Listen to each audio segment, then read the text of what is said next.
Okay, we're going to do equations. And when you first look at these equations, they don't necessarily look quadratic, okay? But what's going to happen is we're going to make use of a substitution process and rewriting to get these to fit a quadratic form, and then we will solve it by factoring or quadratic formula, okay? Let's take a look at the first equation so you can see what I'm talking about. If I was asked to solve this, x to the 2/3 minus 7x to the 1/3. Yes, sir. Yeah. What are we in math line right now? So this will end 11, and then today we'll start 12. That's where you should be. Okay.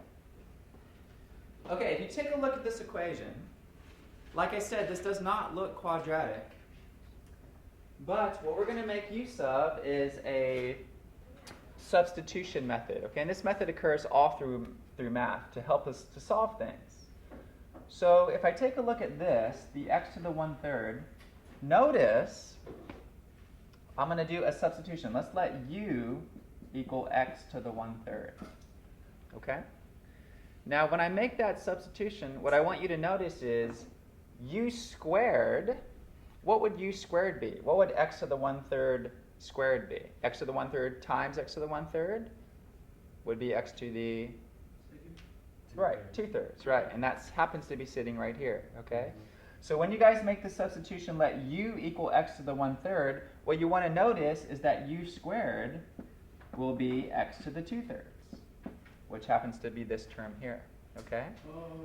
So what I'm going to do is, instead of writing this equation with these weird x's to the 2/3 and to the 1/3, I'm going to use u and u squared. Okay? So now just rewriting this equation, you're going to get u squared minus 7u equals negative 12. Now if you take a look at that equation, that definitely looks quadratic, right? So we would solve that using all of our skills in solving a quadratic equation. What would be my first step? Move 12 over to the left. Yeah, set it equal to 12, or 0, I'm sorry. So add 12. Okay? And then this is a problem that you've seen this whole chapter, right? So you would probably try to factor it first. Maybe spend a minute or so trying to factor it. And if not, go right to the quadratic formula. Okay? This one factors though, doesn't it? Yeah, 3 and 4. Yeah. So we'll get u minus 3, parentheses u minus 4. You could check that real fast to make sure that you get that. Then we'll set both factor equal to 0, right? So we'll get two answers. U equals 3 and u equals 4. Now, here's the thing though. My original equation didn't have any u's in it, right? My original equation had x's in it. So if you tell me your answers are u equals 3, u equals 4, I don't know what you're talking about, okay? So we need to go back and substitute what u is equal to. U is x to the 1/3. So at the very back, or at the very end, I'm going to substitute back. So x to the 1/3 equals 3, and x to the 1/3 equals 4. Okay? And now I need to substitute or figure out what x equals. Okay? So if x to the 1/3 equals 3, what does x to the 1/3 mean? This is from our square root chapter, right? What does that mean? The cube root of x equals 3. So I don't want the cube root of x, I want x. So how do I go from the cube root of x to just x? What would I have to do? Square. Not square, almost square. If it was the square root of x, you'd have to cube it, right? So I need to cube both sides here. Wait, what are you trying to do again? Sorry, sir. I have x to the 1/3, which is the cube root of x. And I want just x. So how do I go from this to just x? I cube it, right? So you're going to cube both sides. If you cube x to the 1/3, you get x. If I cube 3, I get 27. If I cube 4, I get 64. Okay. And you can certainly go back to the original equation and check both of these to make sure they're right. But our answers look like 27 and 64. Okay? So again, this whole section is you're given a problem that does not look quadratic. So in this case, we used a substitution and we made it into a quadratic, and then we were able to solve that. Okay? So let's do a few more of these. Let's try this guy. Does the variable have to be a u? No, you can use whatever variable you want. Except for x, obviously, because x is already being utilized. What would you title this? This one, I would say we solve this by a substitution. Yeah. Okay. And let's do another substitution with this problem.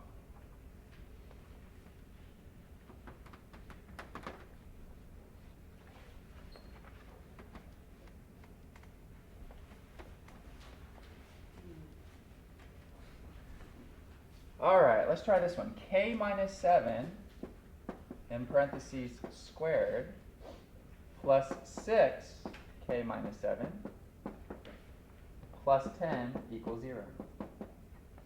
Okay, now again, if you look at this problem for a second, it's not quite in the form that we're used to, but it's pretty close to being quadratic, right? What would be a great substitution I could make to make this fit a quadratic form perfectly? Yeah, let's just substitute. We have k minus 7 squared and k minus 7 here. So if we called this guy x or u or whatever variable you wanted, we can use x. We'll have x squared plus 6x plus 10 equals 0. And then we can solve that, right? That's something that we're comfortable with. So I'm going to do a substitution again. Let's let x equal k minus 7. And then at the very end, we have to remind ourselves to go back and get it in terms of k. Okay? So now our equation becomes x squared plus 6x plus 10 equals 0. Okay? Now, this is a standard quadratic equation, right? So if I was given this problem on a test or homework or quiz or whatever, I would spend a minute or so trying to factor it. This doesn't look like it's going to factor to me, because factors of 10 are what? 1 and 10, 5 and 2. That's not going to produce a 6 for the middle term. Is everybody with me on that? So that's a quick check. Yes, sir? So you just choose what x will equal to? Is that what you did, or was it? Yeah, I chose, because I have what looks like the same repeated factor here. If we call this x and this becomes x squared, we're just trying to get it to fit a quadratic form. And this is a quadratic form. Okay? And then on my math, will we be able to choose for x, or will they give us x is equal to this? No, you'll have to solve it yourself and then check your answers. Yeah. They won't tell you what to So do you're teaching us how to solve it. Yeah. get x. Your alternative is you could have multiply all this out. It's just going to take a little bit longer than just doing a substitution. Okay? Because this problem is perfectly set up to do a substitution. Okay, solve this for me. It doesn't factor, so use a quadratic formula. I need you guys to solve this. Use a quadratic formula. Tell me what your answers are. What's a quadratic formula?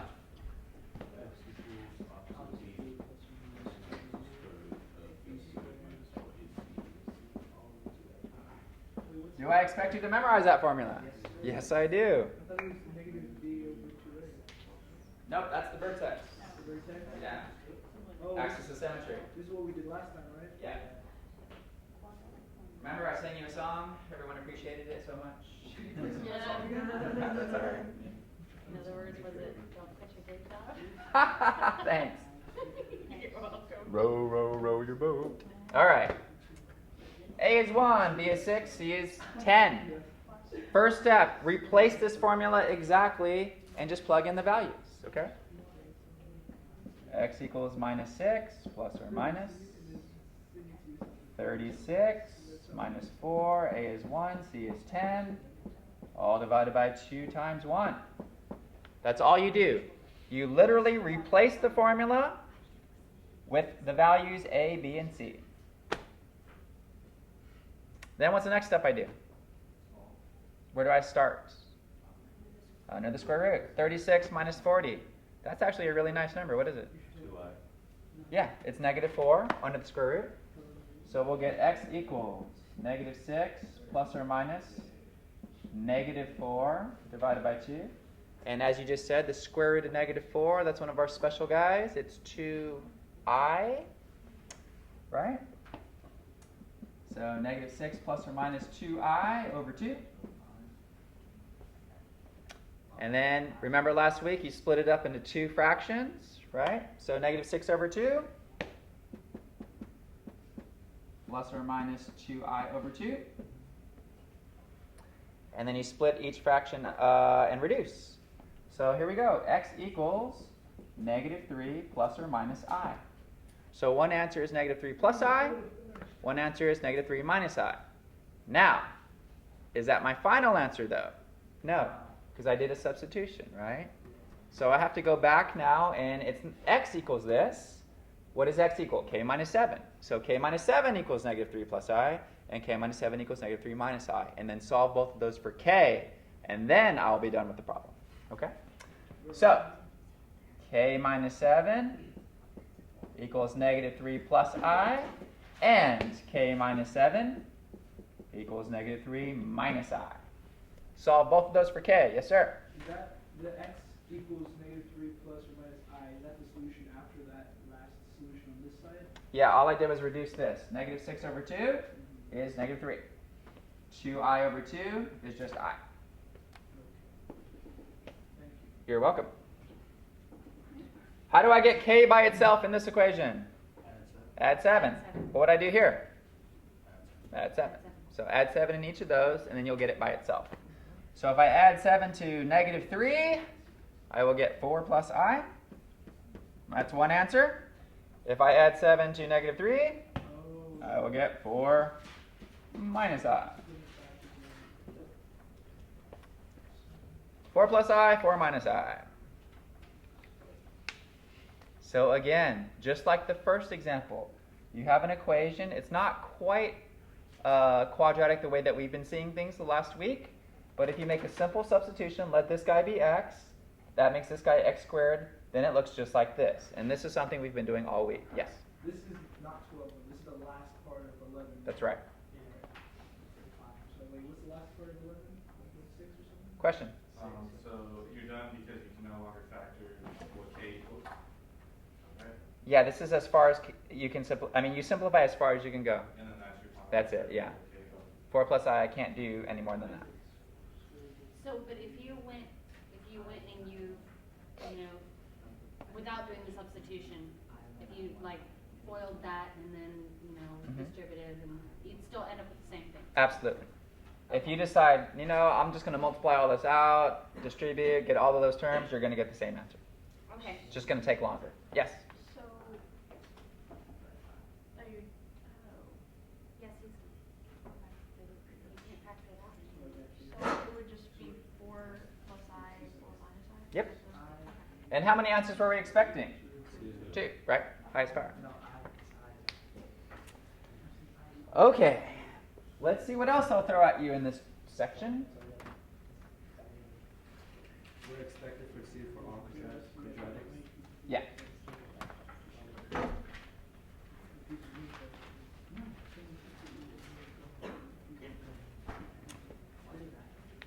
Let me throw this problem at you, though. 4x to the negative 4 plus 1 equals 5x to the negative 2. Okay. When I first look at this problem, I'm probably like, this doesn't look quadratic at all to me, okay? In fact, I have this negative 4 exponent and a negative 2 exponent, so I have to remind myself, what does that even mean, right? What is a negative exponent? What is our formula for x to the negative 1? What does that mean? 1 over x. What does x to the negative n mean? 1 over negative. There's no negatives. 1 over x to the X to the square root. n. Please memorize that. That's definitions, guys. X to the negative 1 means 1 over x. X to the negative n means 1 over x to the n. It's our definition. Okay. Literally, that's the meaning. Okay. Now, you need to know that to be able to write what these mean. Okay? So, a couple of things, a couple of places where students sometimes get confused is this x to the negative 4, the only thing being raised to the negative 4 is the x, not the 4. Okay? So, x to the negative 4 means 1 over x to the 4. So, this term here becomes 4 over x to the 4. That x to the negative 4 comes down. The 4 is still in the numerator. That doesn't move. Plus 1 equals, how is this one going to simplify? 5 over x to the Second. square. Would it still be correct if you did 1 1 over 4x to the power of 4 now. It would have to be negative 4, right? This 4 needs to stay in the numerator. So as long as you keep that in the numerator, then yes, you're right. And if you change it to 1, you put the 4 on the bottom. No, you can't put the 4 on the bottom. No. Even by changing the 4 to a negative? No. No? You can't. So you can't just change a 4 to a negative. Yeah, right. Okay. Now let's pretend we're back a few chapters ago. How did you guys solve a problem like this? What did you do with that common denominator? Oh no, we did we put it on one conjugate. side or two. We put it into a fraction. You multiplied y. So when you get on one side and Okay, so a couple of things. Number one, I have two potential problems. What is a potential problem here? X cannot be 0, right? State my restrictions. That was one step. And the next step was to find your LCD. Why we found the LCD is because we have an equation and we're going to clear out fractions, guys. This was like several chapters ago, I know. But your LCD is what in this problem? X to the 4th. Okay? So this is a reminder. How did I do this? Well, I multiply everything, the entire equation, both sides, by x to the 4th. The reason why I do that is to clear out the fractions. We don't want to have to solve this with fractions, so we're going to clear them out. And then we're going to solve it without fractions. Okay, step by step here. What happens when I multiply x to the 4th times 4 divided by x to the 4th? What's left? Just 4. What happens when I multiply x to the 4th times 1? What happens if I multiply x to the 4th times 5 divided by x squared? 5x squared. over x to the 4th. But those aren't the same though. That's because x over 4 over. Okay, x to the 4th times 5 is 5x to the 4th divided by x squared. What does this mean? There's 4x's being multiplied, 2x's being multiplied. You can reduce two of them. Yeah. Going from this step to this step, the whole point was to get rid of fractions. So if you still have fractions in this step, you did something wrong. Okay? Okay, now look at this thing that I boxed. Does that look quadratic? No. But it's close. It's going to be another substitution. Okay? If I let u equal x squared, right, then u squared will be x to the 4th. So this is very similar to the last couple of problems where I've done a u substitution, but this one took a little time to get to the point to do the u substitution. All right? Now, before I even go further, how many answers am I expecting in my final solution? 4. All right, here we go. 4 plus u squared equals 5u. Does that look quadratic? Absolutely. I turn it over to you at this point. Solve that quadratic equation. But would it be 5u squared? No, because u is x squared. Oh. Yeah. Okay. We're going to use substitution now. Never mind. So put this in order. U squared minus 5u plus 4 equals 0. Oh, this one's not bad. This one's factorable. Okay? Factor this one. What do you get? U minus 4, u minus 1. That gives me two answers. What are my answers? U equals 4, u equals 1. But what is u again? X squared. Right? So at this point, go back and substitute what u was. It's x squared. X squared equals 4. X squared equals 1. How do I solve x squared equals 4? Square root property. And you have to include what? Plus or minus. So x equals plus or minus 2. Square root on the other side, x equals plus or minus 1.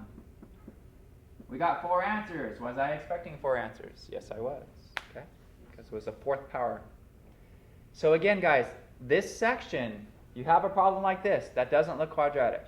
You solve it with old methods, and then it produces something that you can put into quadratic form using a substitution. Yes? So for the final answer on the test, you say you. No. The final answer is this. Just those two? Yeah. You got to go back to the original problem, right? Okay? All right, let's try another one.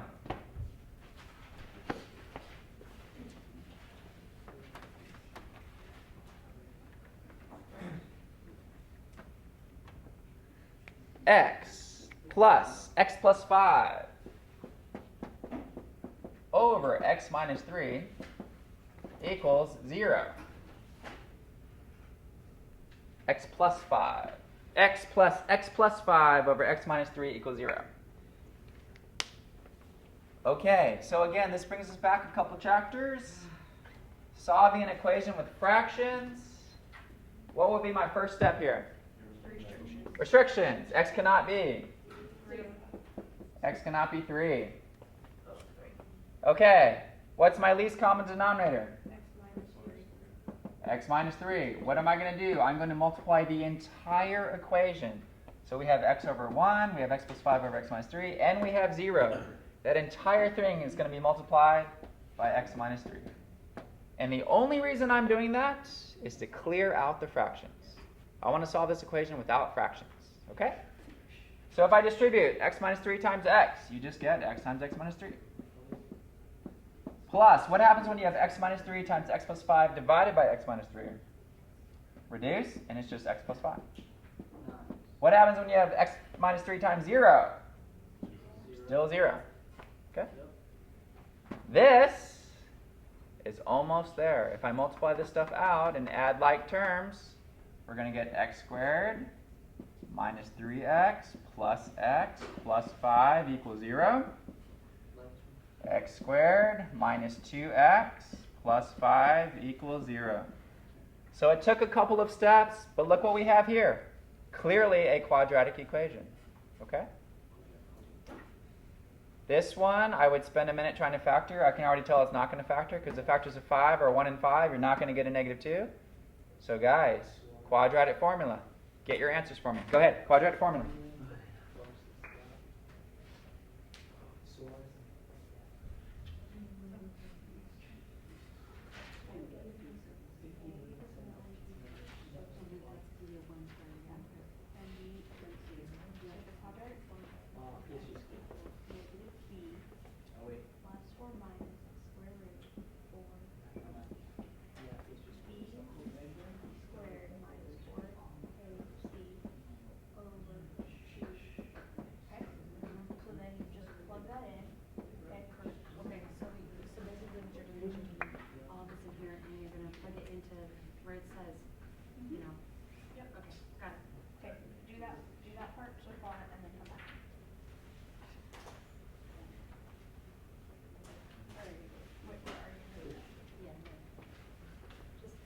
Minus b, 2.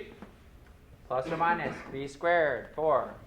4, a is 1, c is 5, a is 1. Okay? I'm just copying the formula, and I'm plugging in what a is, what b is, and what c is. Then where do I start? Underneath the radical. This is going to work out really nice again. This is great. What happens underneath the radical? 4 minus 20 is? Negative 16. Negative 16, 4i, right? Square root of negative 1 is I. Square root of 16 is 4. It's 4i. Sir? Yes? Is it okay if you can write down the formula again? So it's minus b plus or minus the square root of b squared minus 4ac divided by 2a. b squared. B squared. 4ac. 4ac. So And the minus stays there, right? Yes. Minus stays, and then over 2a, right? Yes. Over 2a. Yeah, memorize that. You need it. Thank you, sir. No problem. So 2 plus or minus 4i over 2. Split that up into two fractions. 2 over 2 and 4i over 2. 1 plus or minus 2i.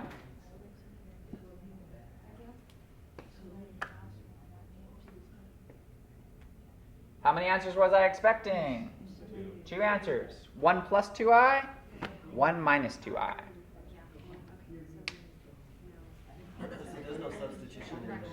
This one we didn't have to, right, because it was extra. So then that's why, you need to use.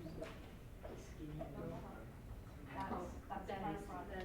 When you guys are looking to substitute, right, often you'll have something like, you know, maybe an x to the 4th and a 3x squared. So this is an easy substitution to make. Just let u equal x squared, and then u squared will be x to the 4th, okay? And then in the first problem, we had something like something to the 2/3, right, plus 3x to the 1/3 or whatever. So again, look at this middle term. Let u equal x to the 1/3, and then 1/3 squared will be this guy. So this will be u squared. Will be x to the 2/3, okay? So look for the middle term, let that be u, and then the other one. Yeah, the lowest one will be u. Yeah. Okay, guess what? We are done with chapter